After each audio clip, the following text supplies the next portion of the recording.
कैसे हैं आप सब लोग। स्वागत है आपका अपना यूट्यूब चैनल आदर्श अकेडमी में।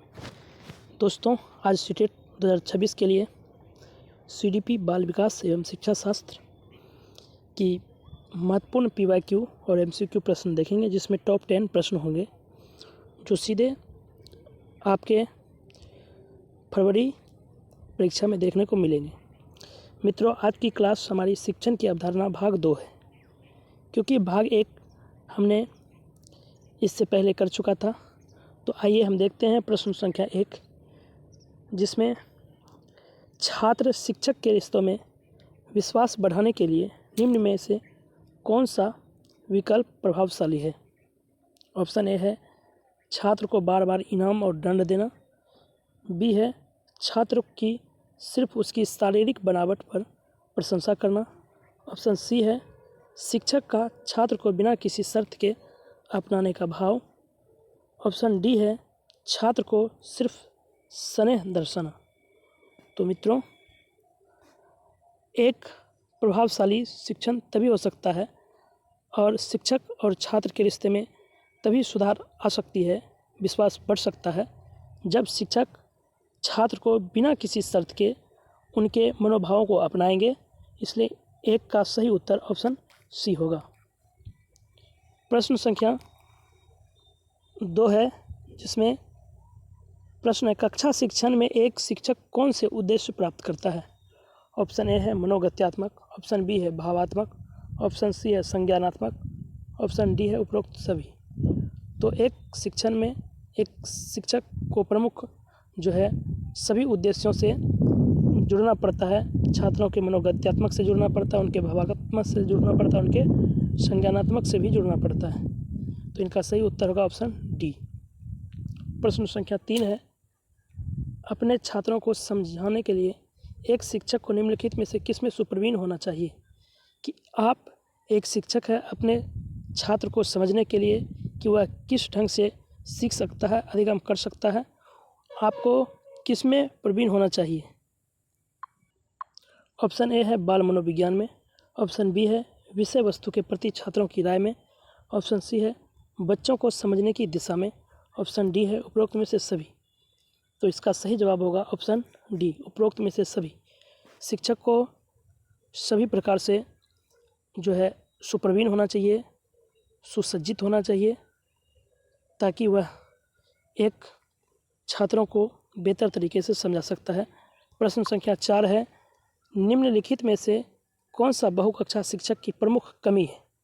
बहुकक्षा शिक्षक में किस चीज़ की कमी है, तो देखते हैं। ऑप्शन नंबर ए में है यह सीखने वालों पर अधिक जिम्मेदारी डालती है। ऑप्शन बी है यह अनुशासनहीनता पैदा कर सकती है। ऑप्शन सी है यह कम व्यक्तिगत ध्यान देने की अनुमति देती है। ऑप्शन डी है यह शिक्षकों को निष्क्रिय बनाती है। तो इनका सही जवाब होगा ऑप्शन ए, यह सीखने वालों पर अधिक जिम्मेदारी डालती है।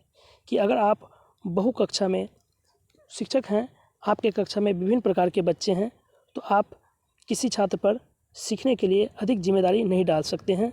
उन्हें आपको अच्छे तरीके से व्यवस्थित ढंग से समझाना होगा।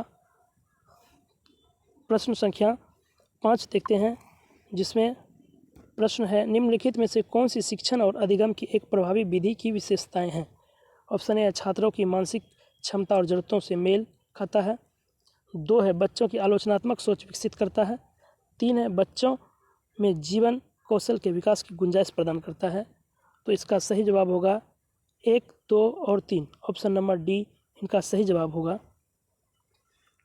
प्रश्न संख्या 6 है, निम्नलिखित में से वह कौन सी मूल्यांकन तकनीक है जिसका उपयोग भावात्मक पक्ष का मूल्यांकन करने के लिए किया जा सकता है। ऑप्शन ए है समूह चर्चा। ऑप्शन बी है मौखिक प्रश्न। ऑप्शन सी है प्रायोगिक परीक्षा। ऑप्शन डी है कागज पेंसिल परीक्षण। तो जब आप किसी का भाव पक्ष का मूल्यांकन करते हैं, तो आपको उसको समूह में चर्चा कराना होता है, तभी उनके भाव को आप उनके मनोभावों को आप समझ सकते हैं। तो प्रश्न नंबर 7 है, निम्नलिखित में से कौन सा कारक प्रभावी शिक्षण की दिशा में योगदान देता है। ऑप्शन ए है शिक्षण विधि और संस्थान का ज्ञान। ऑप्शन बी है शिक्षार्थी और कंप्यूटर का ज्ञान। ऑप्शन सी है विषय वस्तु और संस्थान का ज्ञान। ऑप्शन डी है शिक्षण विधियाँ और शिक्षार्थियों का ज्ञान। तो शिक्षण की दशा में जो है प्रभावी कारक जो है वह शिक्षण विधियाँ और शिक्षार्थियों का ज्ञान। तो ऑप्शन नंबर डी सही जवाब होगा। प्रश्न संख्या 8 देखते हैं। 8 में है, निम्नलिखित में से कौन सी शिक्षा प्रणाली वैज्ञानिक प्रगति का समर्थन करती है? ऑप्शन ए है यथार्थवादी, ऑप्शन बी है आदर्शवादी शिक्षा, ऑप्शन सी है प्रकृतिवादी शिक्षा, ऑप्शन डी है इनमें से कोई नहीं। तो शिक्षा प्रणाली की वैज्ञानिक विधि जो है वह यथार्थवादी होता है, क्योंकि एक वैज्ञानिक पद्धति यथार्थवादी सोच पर ही विकसित होती है। प्रश्न संख्या 9 है, शिक्षा की प्राकृतिक प्रणाली द्वारा निम्नलिखित में से किस पर जोर दिया गया है? ऑप्शन ए है खेलने की ओर वापसी, प्राकृतिक की ओर वापसी, ऑप्शन सी है विद्यालय की ओर वापसी, ऑप्शन डी है घर की ओर वापसी।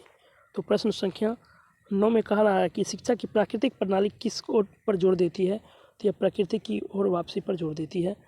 प्रश्न संख्या 10 है, निम्नलिखित में से कौन रविन्द्रनाथ टैगोर के शैक्षिक दर्शक के 4 मूलभूत सिद्धांतों में से नहीं है?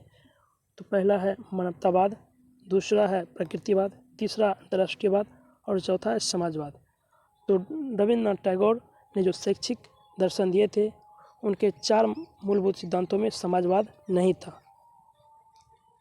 मित्रों, आप अधिक तैयारी के लिए, बेहतर तैयारी के लिए आप हमारे इस चैनल पर जुड़ें और आपको एक से एक बढ़कर प्रश्न देखने को मिल सकते हैं। आज की कक्षा यहीं पर समाप्त होती है। धन्यवाद, शुक्रिया।